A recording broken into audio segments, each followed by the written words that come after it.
Ego is saying, how do I use Gita? Who becomes bigger now? The ego or the Gita? Then you won't say the Gita is in my hands. Then you will say, I am in Gita's hands.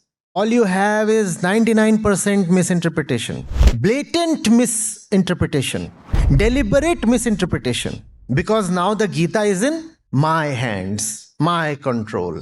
I will control the Gita. I'll make the Gita mean what I want it to. The Gita has to follow my desire.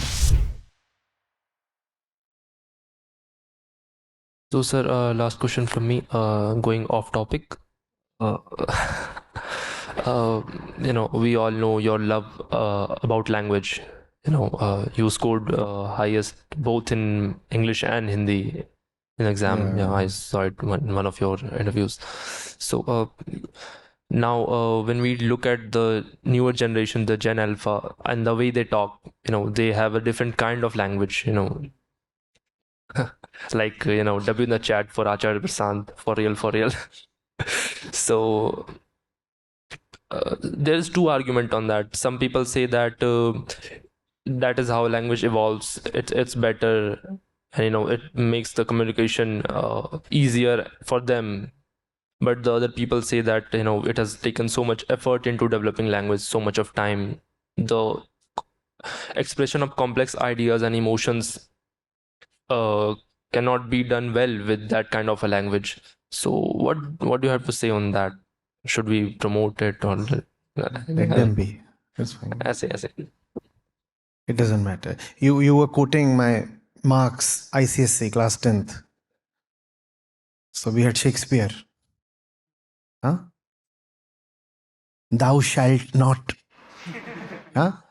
Language evolves. Right? We cannot... and Shakespeare isn't exactly ancient. He's pretty recent. But language has moved on. So let language move on. Every year the Oxford Dictionary adds so many words, and that's fine. And there is nothing. I'm more interested in the speaker than in the word.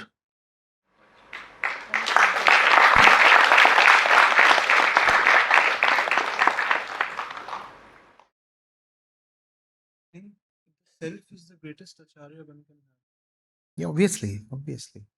Not just the greatest. It is the only teacher. It is the only teacher. And if you do not listen to that one, nobody else will succeed. All the other teachers that you have, they are just reflectors. They are echoes of the first teacher. Because the first teacher cannot communicate in language. Yes. Right? It is within and it doesn't know words. So the other teachers, they act as proxies for the first and the only teacher. Right? If you do not have love for the first one, how will you have love for his reflections? Right? Ultimately, it's you who decides whether or not to listen to any external teacher, right? So who is the final judge? The greatest teaching might come to you, but whether or not to surrender to it is your own sovereign decision, is it not? So who is the final one? You. You are, in that sense, a little above even the highest teacher. Because don't you have it as an option to reject even the highest one? And don't we do that daily? Don't we do that daily? The highest teaching might be available in books of wisdom and philosophy. That's there. But don't we reject those teachings daily? Don't we? So we are a little above even the highest one. Because the highest one there, mind you, is just trying to reflect back to you your own highest possibility. Your own highest possibility. There is your current state and there is your highest possibility. And if this current state has no love for its potential to rise, then no external teacher can help. First of all, there has to be love for your own greatness. Only then any external teacher can succeed. Though the external teacher will try hard to invoke love, to induce, even to seduce, the external teacher will do all those things, but most of that simply falls flat. Because it's a very internal, very intimate thing. It can't really be induced. Irrespective of, for example, whatever I'm saying since the last hour and a half, it's your decision whether or not to see any beauty in it. So you are the highest. You are the highest. You cannot be compelled. When it comes to love, nobody can be forced.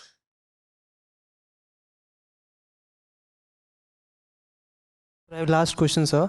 So the knowledge that I have gained in the past years, how about those languages, how I can use it for my liberation? Like the knowledge that I've gained in Vedic things and Bhagavad Gita, what about them? No, you don't use knowledge. If you use knowledge, then you are bigger than knowledge. Yeah, the ego is saying, how do I use Gita? Who becomes bigger now? The ego or the Gita? You don't use the Gita. You see, and that seeing is surrender. I'm not talking of the devotional kind of surrender. I'm not talking of belief-based surrender. I'm talking of surrender as an instantaneous product of realization. Since I see, how do I now unsee? What I have realized, how can I unrealize it now? Is it possible? And that is surrender. And then the Gita uses you. Then the real thing gets to its right place. Then you won't say the Gita is in my hands. Then you will say, I am in Gita's hands.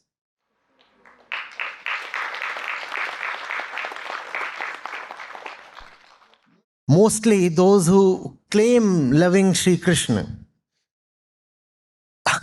are the ones who become users of Gita.